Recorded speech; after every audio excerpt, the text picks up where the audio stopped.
ajab hin callisne hojenne utuu ijaan kan arginu utuu gurraan kan dhageenyu garatti callisne miidiyaa kanarraa afaan keenya qabannee teenyu dhabna sinii galee kuni intala amaaratti gudeedamtee ummanni miidiyaa kanarra jiru famasiin ta'ee kan famasiin taane hundumtu baay'ee sagalee ta'ee fi amma tokko sagaleen ishee dhagahamee fi jira sinii galee kun intala Oromooti umurii ishee waggaa 8tti gudeeduurra darbee morma ishee hudhee ajjeesee fannisee nanni deemu wattaaddara biyyattii makkalaakaadha kan inni jedhamaa jiru waan akkasii jaan argurra waan akkasii gurraan nagahurra yoo du'anii ma obbaafatani maal rakkoo qaba dhugaa waaqa dubbachuuf famasiin asirra jirtu intala keessan kanaa fi sagalee ta'uun irra edde lubbuun shee bade yoo teessanii walii galtanii ma yoo sagalee taatanii fi maa inni rakkoonsa rakkoo qaba duuti Oromoo akka titiisaatti duuti Oromoo akka amma saree ilaalamuu dadhabuusaatu anaan umurii koo guutuu na gubaa na hambisee jechuudha miidiyaa kanarratti dhugaa waaqa dubbachuuf callisuuf akkattiin callisuun qabu utuun kana laalu utuun kana gurraa naga'u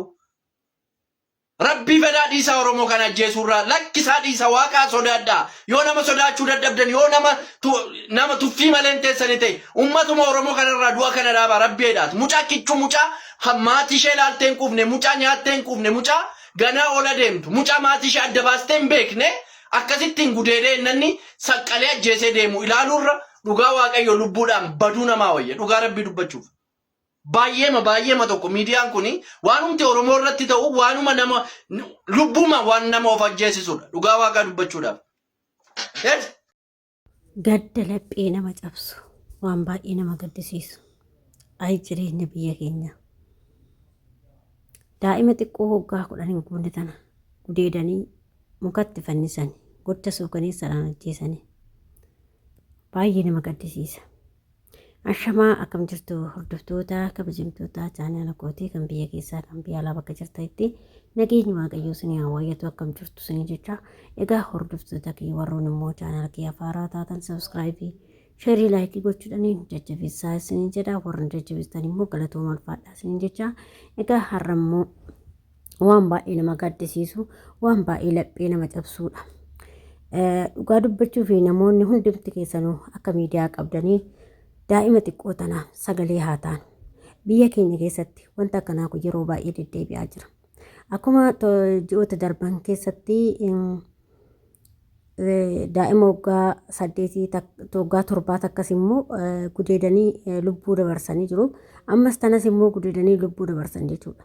Kuni maal kan ta'u beektanii gaafa mootummaan osoo kan duraa sananii irratti tarkaanfii aga lubbuu baasuu gahe har'a ishee lammataa tanatti hin darbu jechuudha. Kanaaf mucayyoon kun ajjeefamte jechuudha ishee lammataa kun jechuudha. ግን salama qofaa miti kan baay'atu jira jechuudha. Inna kanaaf biyya keenya keessa seerri hin jiru mirgi dhala namaa hin eegamu mirgi daa'immanii hin eegamu mirgi dubartootaa hin eegamu waanuma hundatu hin jirre jechuudha walumaa galatti. Osoo kun jiraate ta'e har'a akkanatti daa'imti kichuun tuni sa'aatii malee cittee hin haftu abadan. Garuu kichuu kutan jechuudha. Maaltu deemaa jira biyya Itoophiyaa kana keessatti maalumatu deemaa jira. Maaluma dhageenya sira dhiigan guutan ta'e biyya Itoophiyaa sun jechuudha keessattuu dhiiga kichuu tana nyaatti bada. Dhugaa waaqaa jechuudha.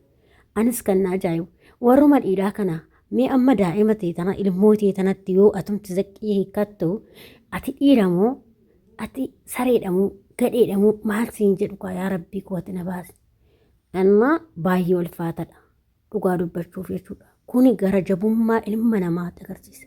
Hangam fe'es yoo jabaatte hangam fe'es fedhii yoo itti guddate har'a daa'ima xiqqoo tanarratti waan akkasii hojjechuun keessattuu biyya fataa jedhee deemu keessatti jechuudha. Maaliif fataa jedhee deemu siin jedhu nama meeqa argaa oola dubartii meeqa argaa oola har'a guyyaa har'aa jechuudha warroota jajjaboo maal daa'ima kanatu isinitti mul'ata warra dhiiraa iji keessan daa'ima malee jabaan argu obbo waan si haa gaafatu waan si gaafannu hin qabnu ni inna hedduutu akka nama gaddisiisa. Kanaaf obboloota akkuma yeroo darbe mucayyoo Amaara keessatti ajjeefamte isheellee gudeeddaa irratti godhanii ajjeesanii sagalee taatanii fi ammallee namni sagalee ta'aaf hin jiru akka miidiyaa qabdan irratti feesbuuk irratti tuukii irratti hooma argitan irratti hundi keessanuu poostii godhaate daa'ima xiqqoo kichuu tana dhalattuu tana hundi keessa sagalee haa taanuuf hundumti keessaniyyuu akka dandeessanii bakka miidiyaa qabdanii waliin tuffatinaati sagalee haa taanuuf jechuudha. Wanti biyya keenya keessatti deemaa jiru waan baay'ee nama gaddisiisu. Atis boru gaafa ilmoo argatte ilmoon teeyya maal taati jettee mucayyoo daa'ima xiqqishuu tanaa nahuu qabda. Atis poostii gochuu qabda hanga danda'ametti jechuudha. Daa'ima tanaa sagalee haa taanu jechuudha. Akkuma gizee heevanii sagalee taanii sanitti jechuudha. Anaa nyaatu kichuu koo. Do taphatteen quufee do nyaatteen quufee karaatti daa'ima kana galaafate jechuudha. Innaa akkasuma immoo namoonni namni akkas godhisu nagaa ammaatti hin qabamne jedhaa jiranii waaqayyoon isaa haa qabu. Bakkuma argitanitti hundi keessanuu sheerii gochuudhaan daa'ima kanaa sagalee haa taanu isiniin jedha. Boru keenyarras gahuu danda'a waan ta'eef har'a yoo ofirraa falmanne ofirraa iyyine malee boru nu biras gahuu danda'a waan ta'eef dhala keenyarra gahuu danda'a waan ta'eef kanaaf kun waan gocha suukaneessaa ilma namaa irratti hojjenne daa'ima xixiqqoo irratti hojjechaa jira jechuudha. Dhiirri biyya keenyaa qaata saree ta'e jechuudha. Sareedhaan ga'an isaanii. Innaa hinda osoo hin taane immoo dhiira tokkotu saree kan hin geenye jira. Akkuma saree yaadu jechuudha. Beerran illee hin ga'u jechuudha dhugaa waaqa. Saree baay'annoo dhiisite jechuudha. Innaa kanaaf obboloota koo adaraa keessanii hundumti keessanii daa'ima kanaa sagalee haa taanu hundi keessaniyyuu dhugaa gizee mucayyoo heevan san daa'ima xiqqoo san hin beektan amaaraa taasisa gizee godadamtu san hundumti oromoodha amaara tigireedha hin jenne hundi keenyayyuu daa'ima kana bira ejjennee sagalee ta'aafii turre jechuudha. Ammas immoo akkuma sanitti sagalee ta'uufii qabna. Mucayyoo kana daa'ima xiqqishoo ol guddachaa kichuu jirtu tana kan lubbuun ishee dhabamte tanaaf sagalee haa taanu sin jedha obboloota koo hedduu takka nama gaddisiisa waan baay'ee laphee nama cabsuudha kun. Kana jechuun ani hin beeku dhugaa waaqayyoo jechuudha. Hedduu takka gara ana nyaatte kichuun tun mee maal ani namumti kun akkamatti dhiira ta'eetuma dhiirri kun akkamitti ilmoo ofiitti zaqiiqata rabbii keeti jedhe yoo doofoo wayii ta'e malee ara lubbuudhaan ajjeesudha nama afootti la qabanii ajjeesudha silaa nama akkanaa kana jechuudha. Maal gochisu kaneessan gana ga'u. Kichuu koo waaqayyoon lubbuu kee amaaru waanuma jennu waanuma dubbannu wallaalle dhugaa wanta biyya keenya keessa deemaa jiru hin beeknu. Saniin jechuu jaalladha obboloota koo kanaaf daa'ima kanaa adaraa keessa hundi keessanuu hanga danda'ametti sagalee godhaa biyya keenya keessatti wanta deemaa jiru argitaa hin jirtanii isinis boru daa'imti keessan baatee barattee galuu hin dandeessu manatti dhiifattee deemuu hin dandeessu deemtee barattee galuu hin dandeessu magaalaa taatee gaxarii taatee bakka hundaa yoo taate deemtee barachuu hin dandeessu jechuudha. Maaliif sababii isaas mirgi daa'immanii eegamaa hin jiru dhugaa rabbii keessattuu mirgi daa'immanii sirriitti eegamuu qaba silaa dhugaa rabbii jechuudha.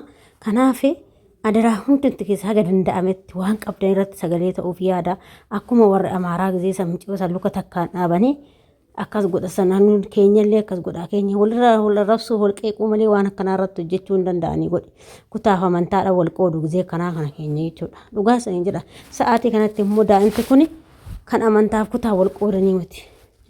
Akkasumas sabaaf sallammiidhaan kan wal qoodanii miti.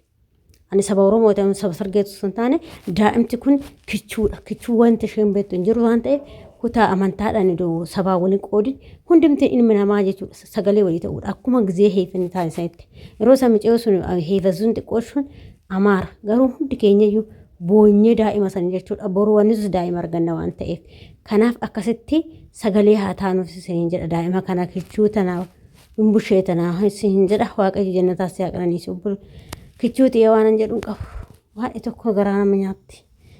Akkas isiniin jedha obboloota koo adaraa keessa sheerii godhaafi sagalee ta'aafi wayyoo kichuuti osoo nyaatis nyaate karaatti isaa nyaatu rabbi. Kanaaf isiniin jedha obboloota koo kanaaf hundumti keenyayyuu gahee keenya haa baanuu akka mucayyoo daa'ima gizee amaaraa seetti haa baanuu isiniin jedha. Teenya Oromoo walirra qeequuf warra rabsuu malee amma gizee sattaana maqaa kutaadha wal qoodama gandaa wal qooddamantaadha wal qooddi sa'aatii kana malee waliif sagalee ta'uun hin jiru jechuudha. Kanaaf obboloota koo wal cinaa ejjennu daa'ima kanaaf sagalee haa taanu hundi keenya borus mana keessa yeroo deema waan ta'eef hundumti keessa nu danda'amti sagalee ta'aafi lubbuu kee yaa amaaruu kichuu koo nagaan